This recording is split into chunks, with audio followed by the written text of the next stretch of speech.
Bonjour à toutes et à tous et merci pour ce lancement élogieux.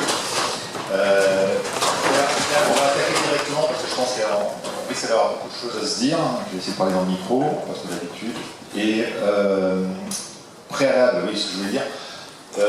On va partir de la base, vous allez voir, on va partir très simple.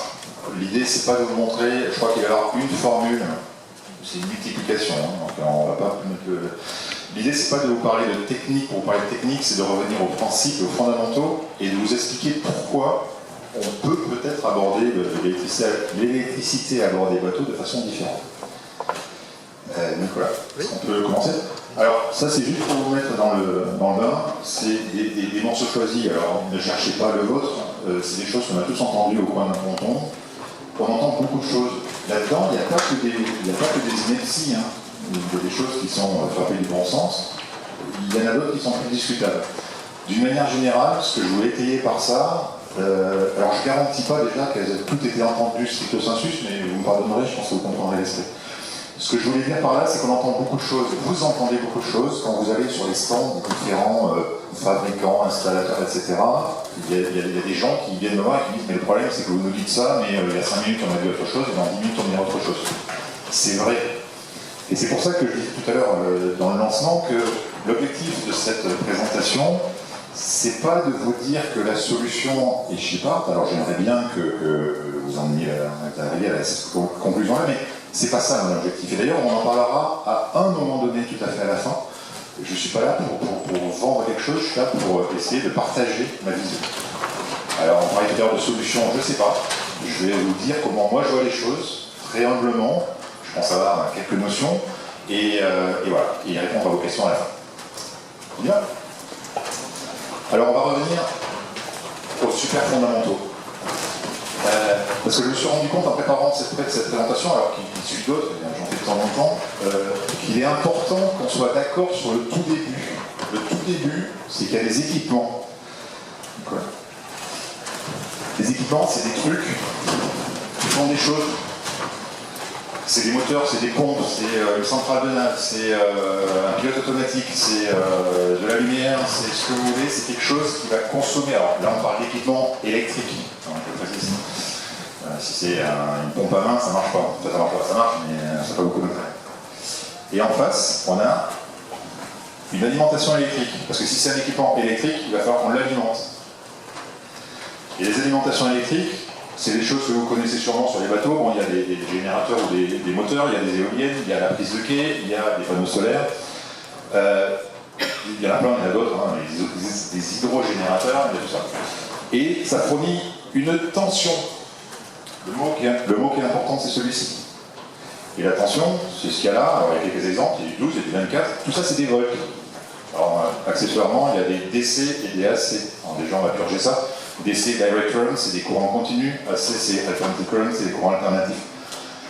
Je ne dis pas qu'on s'en fiche, parce que c'est tout à fait la même chose, sinon je ne l'appellerai pas différemment, mais c'est pas le sujet.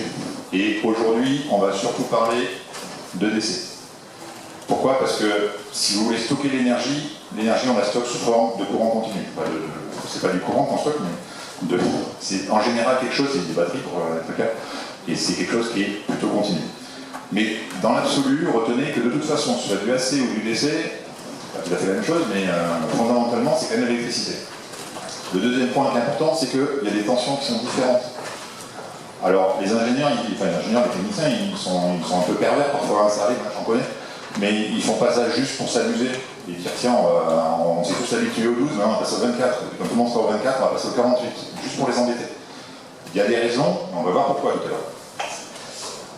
Et puis, une fois qu'on a fait ça, eh ben, il y a un courant qui est généré. Et là, je vais me permettre d'insister une fois sur quelque chose qui paraît basique. C'est l'équipement qui décide du courant qu'il va consommer. C'est la base, mais c'est important. Ce que veut l'équipement, c'est qu'on lui donne une alimentation avec une tension donnée. Alors, souvent, c'est une tension. Alors, quand on a une tension, il y a toute une plage. Donc, ça peut être un équipement qui marche en 12 volts, qui marche en 24, qui marche en 230 alternatifs, qui marche en ce que vous voulez. Il y en a qui ont des plages de tension importantes. Il y en a qui acceptent des tensions de 100 volts à 300 volts alternatives, par exemple. C'est ce que vous voulez, mais l'équipement, il est conçu au départ pour fonctionner avec une ou des tensions qui sont définies par l'équipement. Ce qu'on doit lui donner, c'est une alimentation qui correspond à ce qu'il attend. Essayer de brancher un téléphone sur les 230 volts, ça va marcher, mais pas longtemps. Donc évidemment, il faut que ce soit adapté. Mais une fois que vous avez donné l'alimentation, la tension d'alimentation qui correspond à ce qu'attend l'équipement, c'est l'équipement qui décide du courant qu'il consomme. Alors ça, je le dis parce que j'entends tous les jours des gens qui essaient de me convaincre, qui sont pareils encore, que c'est le contraire, c'est l'alimentation qui pousse. Non, c'est on tire. Alors vous allez me dire, pourquoi il nous embête avec ça? Je pense que c'est important, et je pense qu'on le reverra après. On pense. Alors, oui. C'est qu'en fait, si tu peux revenir avec la flèche juste en arrière, c'est qu'il y avait un gros effet, un effet spécial, c'est que la flèche, elle change de taille quand, voilà. C'est l'effet spécial. Alors, pourquoi, justement, l'équipement, il a une demande de courant qui change? Là aussi, il ne se dit pas, tiens, ça y est, on s'était habitué à 3 ampères, maintenant je vais changer. Allons-y. Alors, on va faire juste un exemple. J'ai un peu de mal avec le micro. Pour faire ces trucs, alors les trucs que fait l'équipement, ça dépend de ce qu'il fait. Si c'est une pompe, a priori, il va tourner, il va pomper. Il va tourner, mais il y a des pompes qui ne tournent pas. Mais, là, en l'occurrence, on prend l'exemple d'une pompe. Une pompe, quand elle va démarrer, elle va avoir besoin de plus de puissance. Quand je parle de puissance, ça c'est la puissance mécanique. Elle va tirer beaucoup plus de puissance. Et une fois qu'elle va être en fonctionnement, la puissance nécessaire va être inférieure. C'est un phénomène mécanique au départ, hein. Il n'y a pas d'électricité. Sauf que pour fournir, alors si on parle technique, c'est du travail, mais pour fournir un effort qui est supérieur au départ qu'après, elle va consommer une puissance électrique qui est supérieure au démarrage qu'après. Je ne sais pas si c'est clair, mais c'est... alors on peut le dire aussi, le frigo, quand il fait du froid, il a besoin de faire du froid, il va consommer, et quand le frigo est froid, il va attendre, il va arrêter, et il ne va plus consommer. Ce que je veux dire par là, c'est que c'est l'équipement qui, parce qu'il fait des trucs qui changent, dans un environnement qui change, qui va faire qu'il va avoir besoin de plus ou moins d'énergie. Et ça, l'alimentation ne le sait pas. Il n'est même pas au courant. Alors, une fois qu'on sait que, pour les raisons que j'ai évoquées, la puissance consommée va changer du fait de l'équipement, alors là, attention, on arrive à la formule, c'est que la puissance électrique consommée par un équipement, c'est la tension fois le courant. Alors c'est pareil, en AC, en courant alternatif, il y a un petit truc qui se rajoute derrière, c'est le déphasage, mais on ne va pas en parler, on s'en fiche, c'est pas la question. Ça reste quand même, grosso modo, un courant fois une tension. On l'appelle souvent P égale I pour les spécialistes, mais c'est ça. Alors, accessoirement, parce que les unités, c'est pas important, mais c'est quand même un peu important, on entend tout et n'importe quoi. Une tension, alors une tension, on entend des voltages. Alors voltage, c'est le mot anglais, voltage en français, ça se dit pas. Le courant, le vrai nom, c'est l'intensité du courant, c'est en ampères, la tension, c'est en volts, et ça donne une puissance qui est en watts. C'est le système international, ça, hein, c'est moi qui l'ai inventé. Et c'est pareil, on peut parler en pimpin, si on peut l'éviter, c'est bien, il y a des unités qui existent, on entend les utiliser. Et donc, le dernier point, c'est que plus l'équipement a besoin de puissance mécanique, thermique, un radiateur qui a besoin de chauffer parce que la pièce est trop froide, il va avoir besoin d'énergie, pour ça il va la demander sur sa ligne électrique et donc il va consommer de l'électricité. Quand la température est arrivée à sa température, il va s'arrêter, il ne va plus consommer d'électricité. Encore une fois, c'est l'équipement qui le décide avec son thermostat, il fait sa sauce. S'il a besoin de plus de puissance, il va consommer plus de puissance, je vais y arriver. Et comme la tension, a priori, est constante, une pompe 12 volts, elle est alimentée grosso modo en 12 volts. Alors c'est pour ça qu'il y a des guillemets sur le constant, on verra après que ça peut changer un peu, mais ça va passer de 10 à 13, à 14, à 11, et ça va passer à 200 volts. Donc la tension est à peu près constante, la puissance va passer de 10 watts à 1000 watts, forcément c'est le courant qui va augmenter. Donc ça, s'il y avait un truc à retenir, c'est que si on a besoin de plus de puissance, attention constante, encore une fois, le courant augmente. Alors, le courant il change, contact, ça fait quoi? Alors, il y a pas mal d'effets, mais le premier, c'est le dimensionnement des câbles. Parce qu'évidemment, entre le producteur, la génération de tension, et l'équipement, il y a des câbles, il faut bien les alimenter. Donc vous avez votre gain d'eau, on va parler de gain d'eau juste après. Vous avez votre gain d'eau, vous avez votre pompe, vous avez votre lookiote, il y a des câbles entre les deux. Et il se trouve que plus le courant est élevé, plus la résistance du câble doit être faible. Alors, quand j'ai préparé cette présentation, je suis allé un peu plus loin, je me suis arrêté, je me suis dit on va pas rentrer. Faites-moi confiance, si le courant augmente, il va falloir qu'on ait une résistance de câble qui soit plus faible. Juste imaginez, on veut passer plus de trucs dans le tuyau, si le tuyau, si on augmente le nombre de trucs qu'on veut passer, il va falloir que le tuyau soit plus gros. Hein, c'est ça l'image que je peux donner. Et il se trouve que pour baisser la résistance d'un câble, il y a trois grandes actions qu'on peut faire. C'est qu'on va augmenter sa section, on va diminuer sa longueur, et je rajoute, on va améliorer la qualité des connexions. En clair, ce qu'on veut, c'est que le courant circule mieux d'un point à un autre parce qu'il y a plus de courant. Donc la section, vous allez tous entendre. Alors la section, c'est pas le diamètre, mais c'est un lien, c'est la surface conductrice du conducteur. Donc vous avez tous entendu parler de 6 mm, de 10, 16, 25 mm, 50 mm, 90 mm. C'est ça la section. Et en fait, si vous passez vous avez besoin de, enfin plutôt, je vais reprendre. Si l'équipement a besoin de passer plus de courant, vous êtes obligé d'avoir un câble qui sera plus gros. Alors comme le câble, on ne le change pas en fonction du fait que la pompe a besoin de plus ou moins de courant, ça c'est pas possible, on prend le courant maximum de l'équipement et on dit, au maximum, il va me tirer 25 ampères, ou 50 ampères, ou 300 ampères. Et donc, avec ça, je vais déterminer une section. Point important, et je crois qu'on le reverra après, il y a un lien entre la section et la longueur. Des fois, j'entends dire, mais pour alimenter un gain d'eau de tant de watts en 12 volts, alors déjà, on dit en général, on ne dit pas tout ça, on dit pour câbler un gain d'eau, c'est quelle section de conducteur? Alors là, il manque des données, moi je suis pas magicien. Donc déjà, il faut savoir quelle puissance, on va y revenir, quel courant. Mais une fois qu'on a ça, il y a un élément qui est très important, c'est la longueur. Le même équipement, vous n'allez pas le raccorder de la même façon avec le même câble si vous le raccordez à 3 mètres ou à 15 mètres. Ça fait partie des choses qui sont importantes. Donc, ayez juste en tête que si le courant augmente, il faut que la résistance baisse, et que la résistance du câble, c'est lié à sa section, sa longueur. Et le troisième point que j'ai rajouté, qui est vrai, c'est la qualité des connexions. Vous pouvez avoir dimensionné votre câble super bien, tout comme il faut, tout calculé. En général, les connexions, on les divise. Si vous sertissez vos cosses avec un maillet et le tournevis, a priori, vous allez rajouter au niveau de la connexion une résistance. Donc ce que vous aurez fait, tous les efforts que vous aurez fait au niveau du câble, du calcul de la section par rapport à la longueur, vous allez le perdre au niveau des connexions.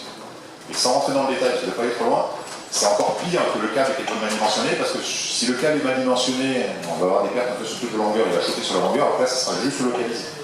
Une connexion, j'insiste au passage, parce que je crois que je ne reviens pas, une connexion qui est mal faite, c'est le feu au bateau. Je me permets d'insister, ça c'est un problème.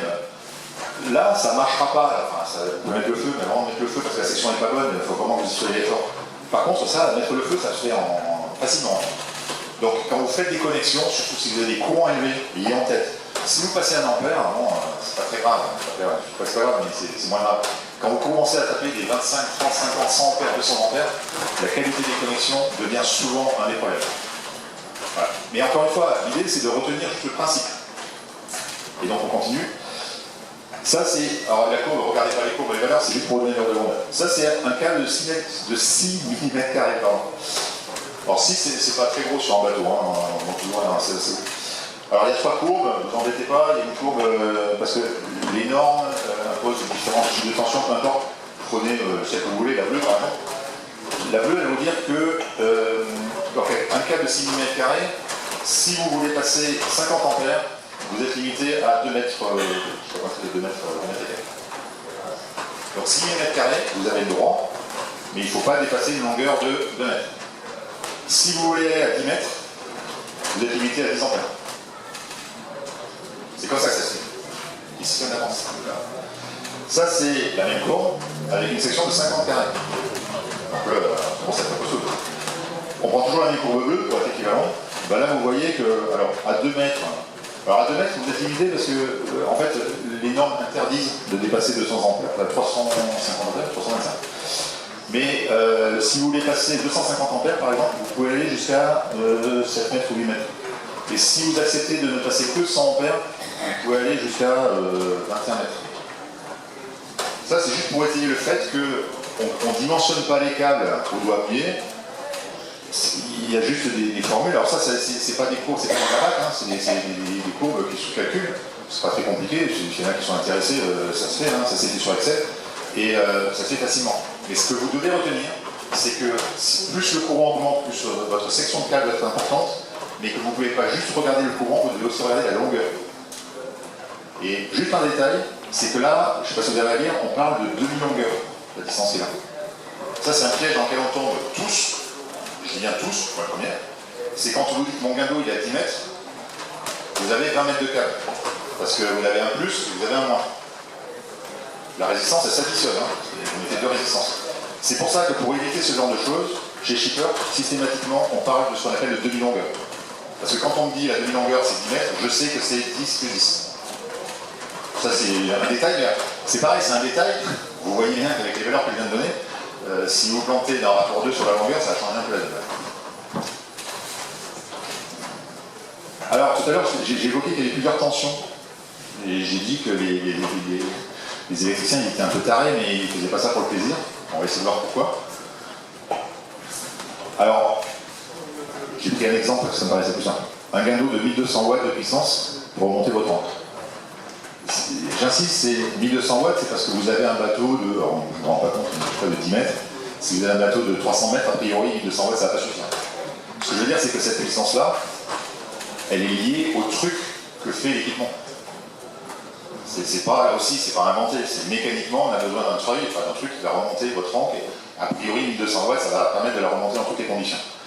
Une fois que ça c'est défini, ben on peut avoir un guindeau qui est conçu par le fabricant pour fonctionner en 12 volts.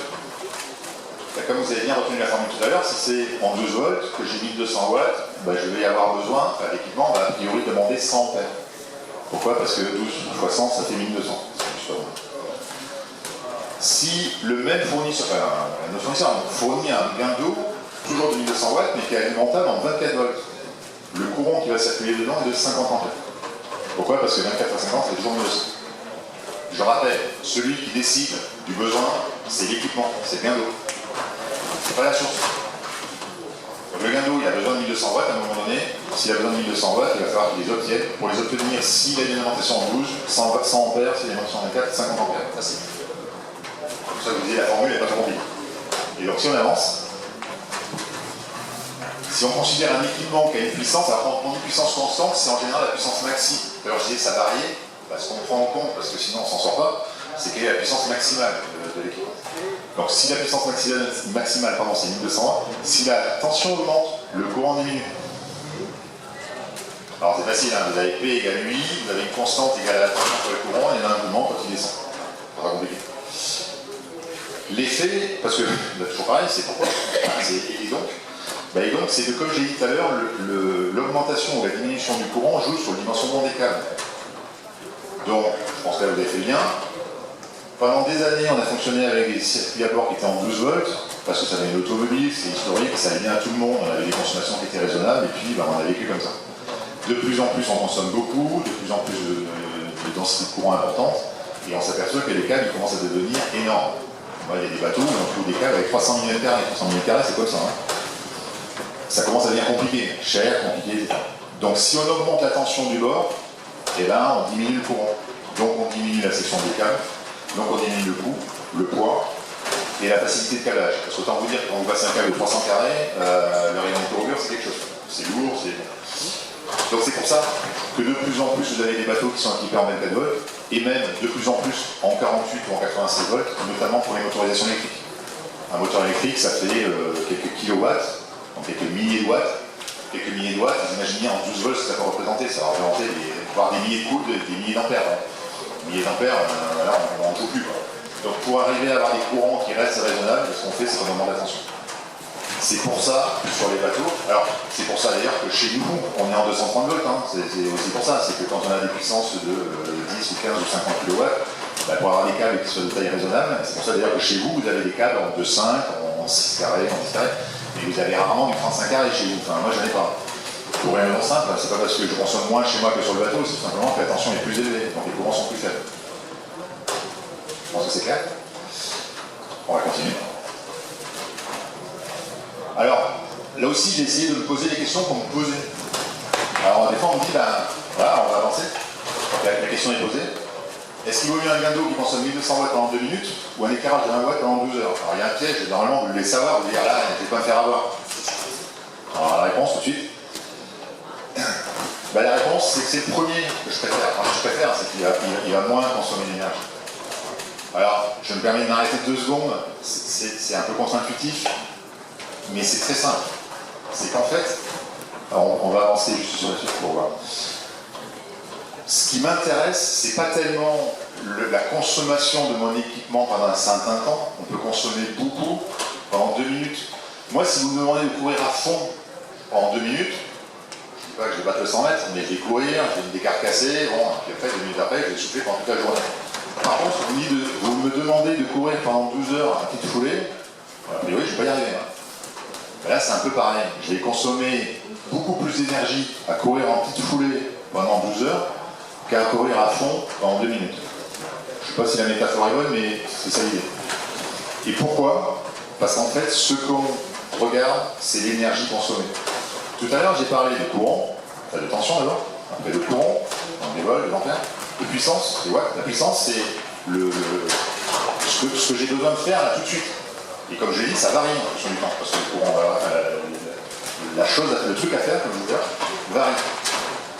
Le problème, c'est que si je tape, il ne faut pas avancer. Là, il ne faut pas se payer. Ce qui m'intéresse, c'est évidemment ce dont j'ai besoin là tout de suite, mais si ça dure très peu de temps, on comprend bien qu'a priori ça va durer peu de temps, donc bon, c'est pas très grave. Par contre, si ça dure longtemps, ça va être grave. Alors après, vous allez me dire, si le gain d'eau il marche pendant 12 heures, là ça va cartonner. Hein. On est d'accord. Et en fait, on introduit une nouvelle notion, c'est l'énergie. Alors l'énergie, j'ai rappelé en bas, c'est des watts-heures. Alors c'est pareil, hein, on peut avoir d'autres unités, il y a des ampères-heures, il y a des volts-ampères-heures. On peut mettre des cacahuètes avec des choux, et à la fin on obtiendra la soupe. Je dis pas que c'est pas bon, je dis juste que c'est pas clair. Moi, si vous me parlez en ampère-heure, je vais arriver, je pense, normalement, pendant mon temps, à décortiquer le truc. Par contre, pour se planter, il n'y a rien de mieux. Donc, ce qui m'intéresse, c'est l'énergie que l'équipement va consommer. Je rappelle, c'est l'équipement qui consomme, c'est pas la source qui pousse, hein, c'est l'équipement qui livre. C'est l'énergie qui va consommer pendant une durée donnée. Alors la durée, ça peut être 1 heure, c'est facile, mais ça peut être 2 jours, 3,2 heures, 10 secondes, ce que vous voulez. Par contre, c'est toujours des watts fois des temps. Et les temps, ils sont ramenés à 1 heure pour obtenir les watts. D'accord? L'autre question, c'est, là il faut avancer, c'est la variante, qui est encore bien. Est-ce que je peux comparer les courants? Alors j'ai juste mis les bulles, hein, parce que tout le reste c'est bon. Un gain d'eau en 12 volts, 100 ampères. Une lookiote à 20 watts, enfin 20 watts, c'est 0,8 ampères en 24 volts. Donc moi si on me dit, j'ai un gain d'eau qui fait 100 watts, 100 ampères, j'ai une lookiote qui dure 0,8 ampères, il y en a un qui consomme vachement plus que l'autre. Alors oui, en courant, en énergie consommée, non, sans aucune mesure, puisque le résultat était pas le même. Donc je me permets d'insister, c'est quand on compare des choses, quand on veut faire des bilans, quand on veut donner son avis sur les trucs, moi je veux bien tout. Moi, encore une fois, on peut parler en kilovolts par millimètre carré de je sais pas quoi. Il faut juste qu'à la fin, on sache de quoi on parle. Et qu'il y a un des moyens pour éviter de se prendre les pieds dans le tapis, c'est de rester juste sur des unités qu'on connaît et qui, accessoirement, font partie du système international. Une fois, c'est quand même les faire. On va avancer. On va revenir aux fondamentaux. Waouh, allons-y. Alors, il y a des équipements, ça va pas changer. Encore. Il y a des alimentations électriques, ça va pas changer. Voilà. Et quand l'équipement est bien alimenté par la tension, il y a les courants. Et Nicolas, il va un peu vite, mais au milieu, des fois, on met des batteries. Parce que là, je peux parler de batteries. Pas de batterie. Alors, je vais provoquer un peu, volontairement. Tout ce que j'ai dit avant, c'est vrai, d'abord, ça c'est pas une provocation. Dans l'absolu, votre bateau, il pourrait fonctionner sans batterie. Alors, bon, j'ai un bateau, j'ai des batteries, hein, pour rassurer. Alors, pour expliquer un peu à quoi servent les batteries, on va avancer. Et en fait, transformation. On va parler d'une baignoire. Alors, le principe, et là on va s'arrêter 2 minutes, parce que c'est important. Encore un petit coup, c'est tout. Voilà. Donc vous retrouvez, il y a l'équipement, il y a l'alimentation avec la bonne tension. L'équipement, il dit, moi je veux du courant. Si l'alimentation est capable de fournir le courant à l'équipement, et ben, la baignoire elle va se remplir avec un courant de charge en même temps que le courant de décharge, et la baignoire elle va rester flat. fastoche. Si maintenant, là, par exemple, je suis alimenté par des panneaux solaires, ils ne sont pas capables de fournir mes 100 ampères pour mon gain d'eau, ils fournissent 20 ampères. Mon gain d'eau, il tourne, j'ai besoin de 100 ampères. Là, ce qui va se passer, c'est qu'il y a 20 ampères qui vont rentrer dans la batterie, il y en a 100 qui vont sortir. Donc j'ai vidé la mémoire, c'est facile à comprendre. Et dans l'autre sens, j'ai arrêté mon gain d'eau, je ne consomme plus rien, voilà. Je fournis toujours 20 ampères, bah, si ma batterie accepte d'être chargée, elle va se charger jusqu'au trop-plein. Parce qu'une batterie, c'est pas infini, hein, quand elle est pleine, elle est pleine. Après, ça s'écoule. Alors ça, c'est pareil, c'est une première notion, c'est que les sources, notamment les sources renouvelables, comme l'éolien ou le solaire, elles produisent quand elles ont envie de produire, mais c'est vrai pour un moteur diesel, c'est vrai pour la prise de quai. Quand la batterie est pleine, elle est pleine, ça ressort par le truc, on n'ira pas plus loin. Quelque part, ça met une notion voilà, qui est très vaste, c'est qu'il y a de l'énergie qui, entre guillemets, gaspillée, parce que cette énergie, elle est perdue. Hein. On ne l'a pas stockée, elle est paumée.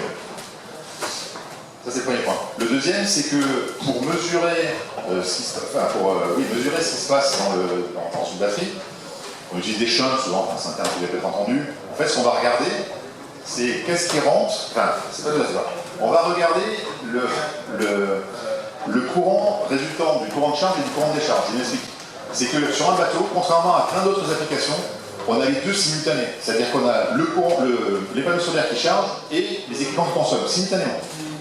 Et comme en plus les équipements, ils ont la fâcheuse habitude de changer le courant qu'ils consomment, ça revient en permanence. Pareil pour les panneaux solaires, il y a des nuages, il y a pas de nuages, ça charge plus ou moins. Ce que vous donne le shunt, c'est ce qu'on appelle un courant différentiel. C'est la somme des deux. C'est la somme du courant de charge et du courant de décharge. Si la charge est supérieure à la décharge, il est positif, on charge la batterie.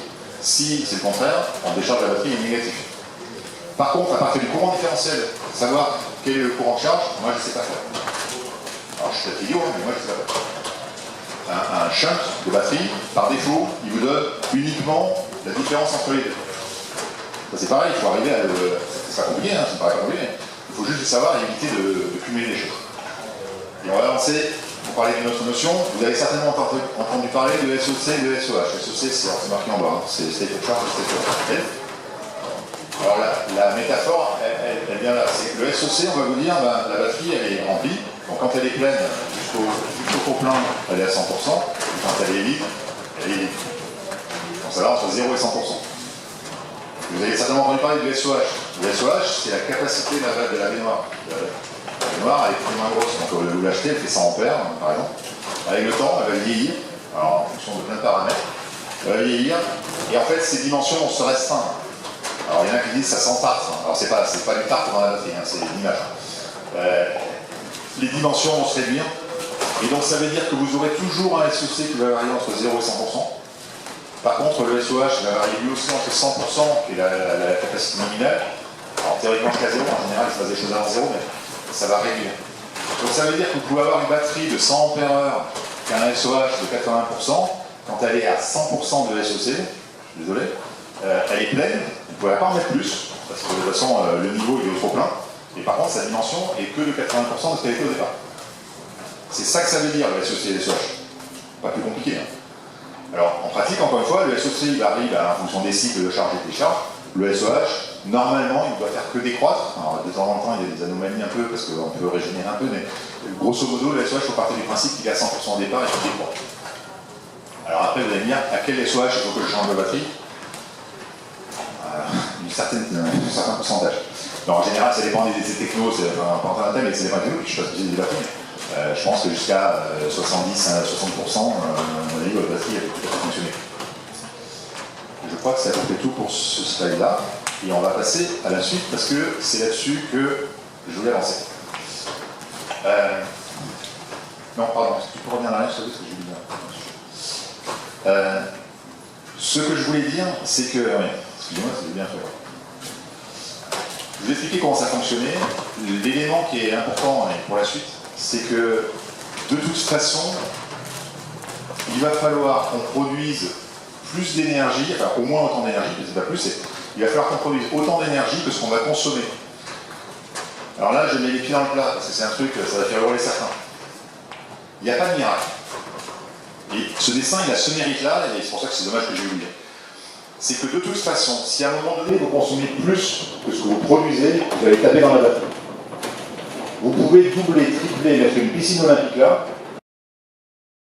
À un moment donné, si vous produisez moins que ce que vous consommez, votre piscine olympique elle va se vider. Plus tard, elle va se vider. Donc ça veut dire que si vous êtes en capacité de produire énergie, je rappelle, c'est des watts-heure. Je produis 80 watts-heure, je consomme 100 watts-heure sur une journée. Vous allez taper dans vos batteries, dans vos réserves, et si le lendemain c'est pareil, le surlendemain c'est pareil, vous allez arriver à sec. Et quand vous êtes à sec, je l'ai pas dit, les équipements, ils vont demander du courant qu'ils n'auront plus. Ça en général, ils n'aiment pas. Alors il se passe des choses, alors des fois ils s'arrêtent, il y en a qui crament, pas beaucoup, mais il y en a. Mais de toute façon, ils ne vont pas fonctionner pareil. Votre gain d'eau, si vous lui dites je te donne 80 ampères, voilà, ce qu'il va faire, c'est que votre encre ne va pas remonter. Et vous allez entendre. Donc, ça on l'exclut, hein. On dit ça c'est pas possible. Donc ça veut dire que l'énergie, je parle bien d'énergie, pas de puissance, produite sur une période donnée, alors en général on raisonne plutôt sur 1-2 jours, doit être supérieure à l'énergie consommée par vos équipements sur la même période. Et là on va avancer. Parce que du coup, ça veut dire que pour savoir de combien j'ai besoin à produire, j'ai besoin de savoir ce que je consomme dans mes équipements. Ouais, vous suivez? Peut-être. Et donc, on va avancer. Là aussi, les batteries ne génèrent pas d'énergie. Alors là, il y a des gens qui vont tomber de leur chaise, mais c'est la base. Hein. Moi, des fois, on me dit, ouais, mais j'ai des problèmes d'autonomie, j'ai rajouté des batteries. Alors, c'est pas complètement faux, c'est là que c'est ambigu. C'est là que vous allez sur les différents stands et que vous allez entendre tout et n'importe quoi. Et tout et n'importe quoi n'est pas forcément faux. Parce que si vous rajoutez des batteries, moi je suis assez difficilement, enfin je ne peux pas vous dire, vous n'allez pas régler le problème. Parce que si effectivement vous allez régler le problème, ou le jour où il fait mauvais comme ça, vos panneaux solaires vont moins générer, si la veille vous avez pu stocker un peu plus, ben vous allez passer ce creux de cette difficulté. Par contre, ce que je peux vous dire aussi, c'est que aujourd'hui, on voit des bateaux qui sont équipés avec, sur les parcs de servitude notamment, avec des capacités de servitude de 1000, 1500, 2000 ampères-heure. Ce matin, j'ai dû voir passer 2000, enfin, c'est un web, ça faisait 2800 ampères-heure. 2800 ampères-heure. Je sais pas si vous voyez, une belle batterie, ça fait 120, 140 ampères-heure. Hein. Pour faire arriver à 2800, ça commence à taper. Et les gens disent, mais là, ça va mieux. Ouais, heureusement. Est-ce que vous en avez besoin? Moi, personnellement, j'en doute. Et dans l'autre sens, ce que je peux vous dire aujourd'hui, c'est qu'il y a des bateaux, alors des bateaux réfutés, mais des bateaux neufs, je ne citerai pas le chantier malheureusement, parce que je n'ai pas le droit de le citer, qui livrent des bateaux avec, je crois que c'est 270 ampères-heure en batterie servitude. Ces bateaux-là, ils marchent parfaitement. Ils n'ont aucun problème. Le message que je vais vous passer là, je ne veux pas vous dire qu'il faut mettre 270, vous ne serez pas emmerdé. Il ne faut pas mettre 3000. Je ne sais pas, ça dépend de vos applications, etc. Par contre, ce que je peux dire, c'est que la course à l'armement, on voit depuis des années, qui est de dire, il faut mettre du lithium, c'est très bien le lithium, hein, attention, hein, faites à dire que le lithium, faites à dire que c'est pas la question. La question, c'est pas d'augmenter la capacité des batteries, elles ne génèrent pas d'énergie. Je voudrais juste que vous reteniez ce genre de choses. Et c'est la deuxième phrase, le dimensionnement est fait pour absorber les moments de la production, enfin où la production est inférieure à la consommation. Comme je l'ai dit tout à l'heure, vous avez la baignoire, à un moment donné vous produisez moins que ce que vous consommez, c'est pas mal que les batteries soient là pour combler. Mais c'est temporaire. Parce que quand vous allez revenir à un fonctionnement normal, non seulement il faudra que vous produisiez ce que vous utilisez, mais que vous produisiez plus pour reconstituer ce que vous avez dans la batterie. Il y a quelqu'un qui m'a fait une réflexion il n'y a pas longtemps qui m'a dit mais c'est comme l'argent que j'ai à l'épargne. C'est-à-dire que ce mois-ci, enfin, je gagne tous les jours, je sais pas, 2000 €, et puis ce mois-ci, je vais consommer 3000. C'est pas grave, j'ai de l'épargne. Ben ouais, je vais prendre les 2000, je vais prendre 1000 à l'épargne, et puis chez l'écureuil, et puis hop, c'est parti, ça passe. Ouais. Et puis le mois d'après, ça passe aussi. Et si à un moment donné, il ne se passe pas un moment où je suis capable de gagner un peu plus que ce que je dépense, et bien l'écureuil, il va être sec, et ce jour-là, je suis planté. C'est pareil, même principe. Alors, vous allez me dire, on peut avoir un écureuil qui est très joufflu, mais il faut quand même l'avoir rempli quand même au départ. Hein. Donc à un moment donné, vous aurez produit. L'énergie qui est fournie, pas produite, mais fournie par les batteries, elle a été produite à un moment donné. Il n'y a pas de miracle. Hein. Encore une fois, c'est pas vrai.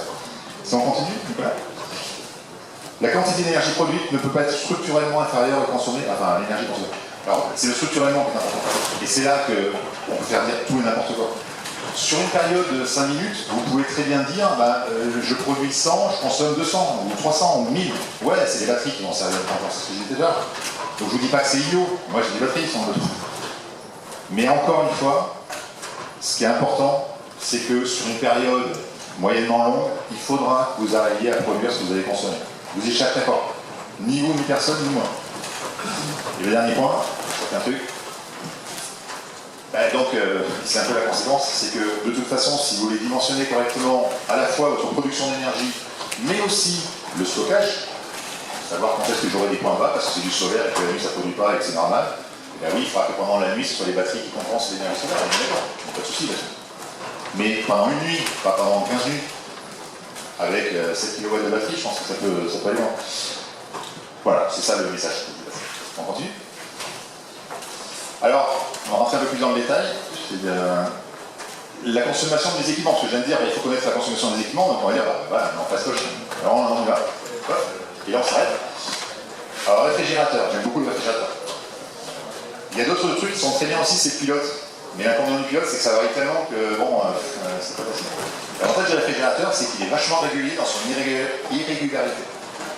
Ça, c'est des vraies courbes déjà. Toutes les courbes que vous allez voir, c'est des vraies courbes sur un vrai bateau. Ils ont pas fait sur Photoshop. Ça, c'est, vous avez deux courbes l'une sur l'autre, c'est le courant dans un frigo, sur le frigo, et la deuxième courbe qui est là, c'est la température. C'est pas la même échelle, hein, pas normal. En fait, ce que ça veut dire, c'est que, pour ceux qui ne le sauraient pas, c'est qu'un frigo, il y a un compresseur, le compresseur il se met en route, là c'est des parties un peu hautes, là il est arrêté le compresseur. Il est arrêté, donc pendant qu'il est arrêté, la température dans le frigo monte. C'est logique, il se réchauffe, les calories au départ. Et à un moment donné, il atteint un seuil, et quand il atteint le seuil, on déclenche le compresseur se met en route, température baisse, et ainsi de suite.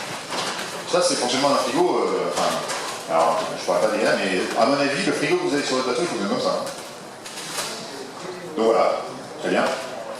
Et donc là, on avance, un cran. Donc ce qu'on voit, c'est que le compresseur, il fonctionne un certain temps.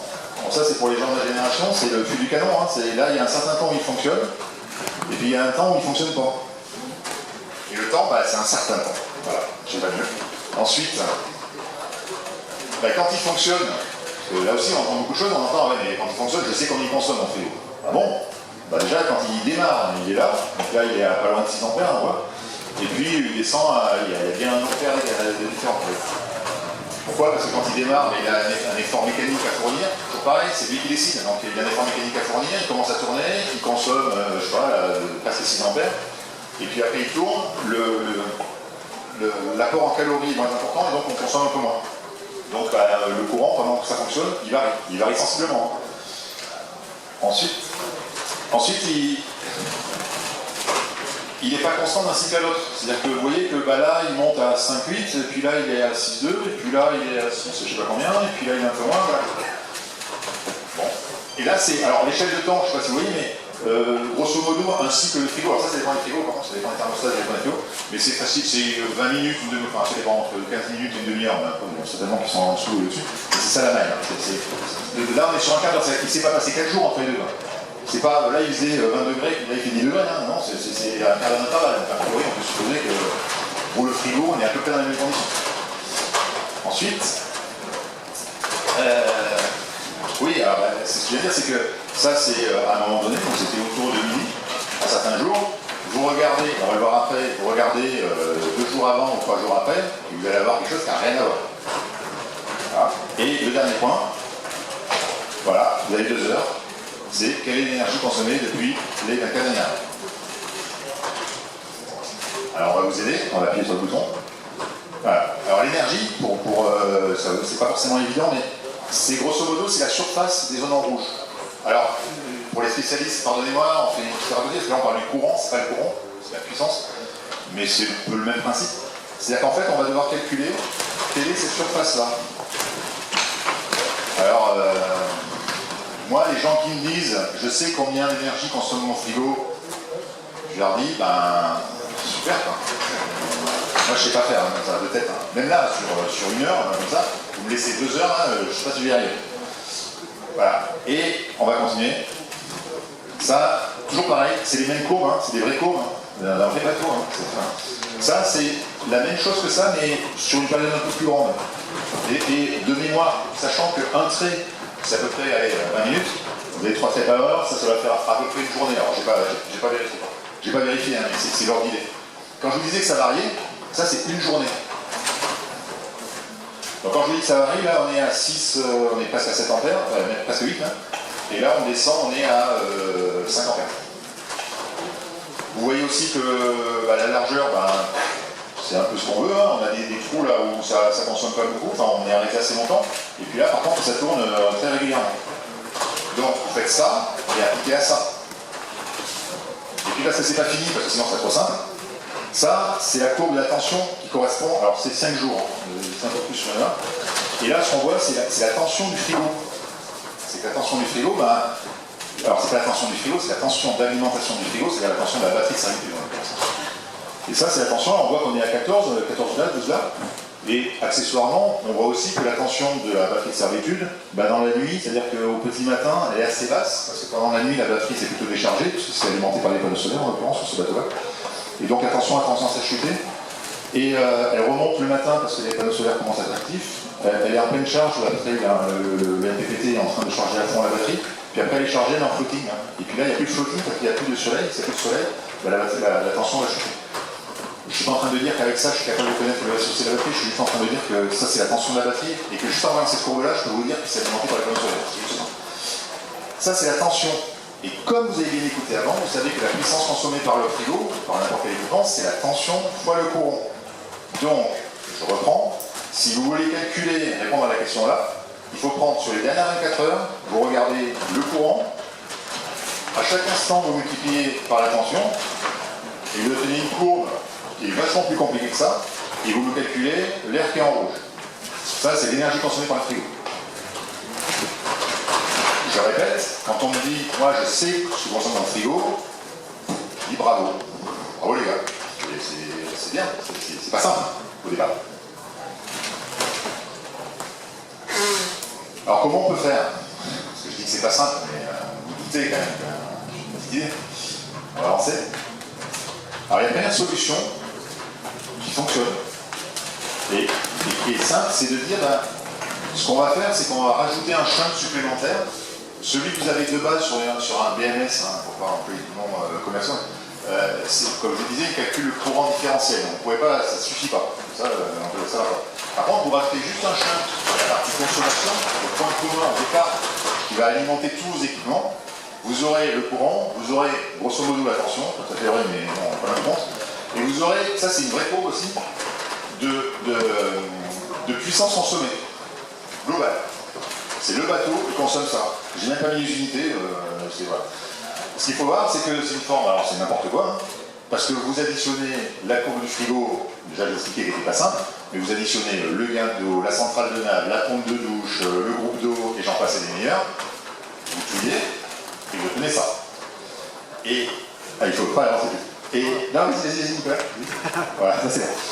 Et après, une fois que vous avez fait cette courbe-là, vous obtenez un truc, vous calculez la surface, et vous dites, l'énergie consommée par mes équipements à bord, c'est ça. Et là, c'est moins compliqué. Je vous l'accorde. Alors, ça nécessite un shunt qui est branché sur la partie consommation, un peu de calcul, parce qu'il faut bien calculer la surface ça ne se calcule pas comme ça, mais bon, si on n'est pas trop de là, machin, il y a des appareils en plus, ça existe. Et vous obtenez une énergie consommée sur une période. Déjà, si vous voulez un jour installer des panneaux solaires, changer au paillage, etc.,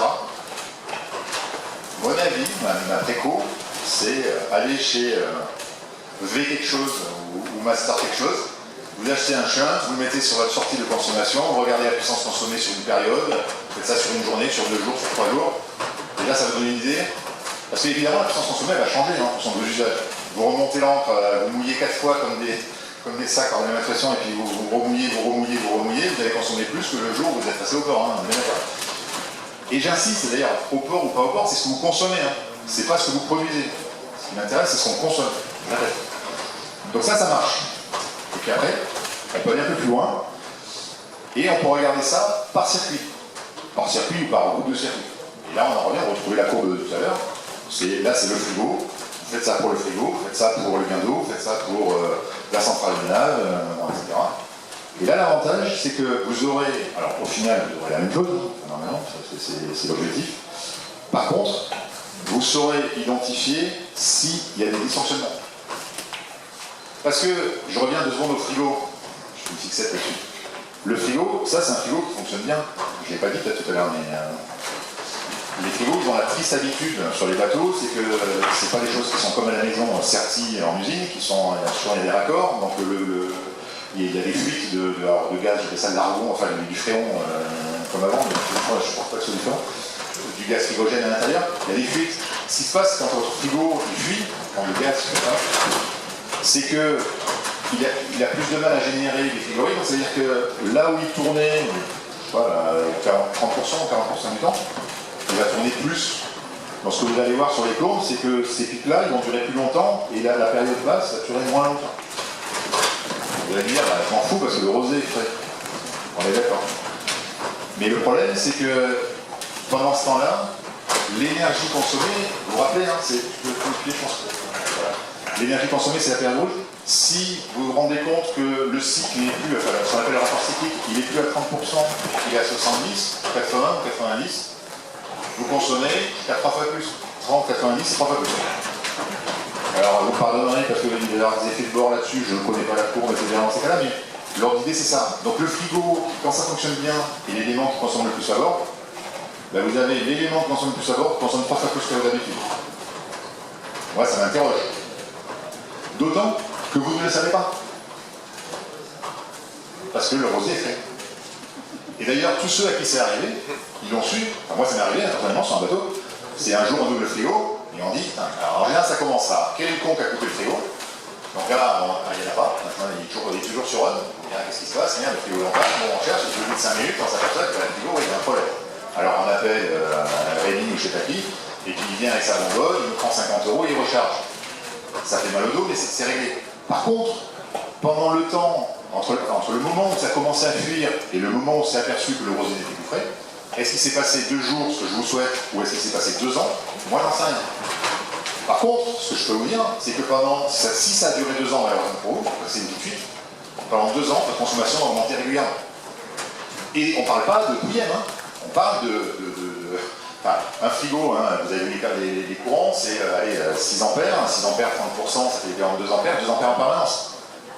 Ça commence à taper. Au lieu de 2 ampères en permanence, vous allez consommer 4, 5, 6 ampères en permanence.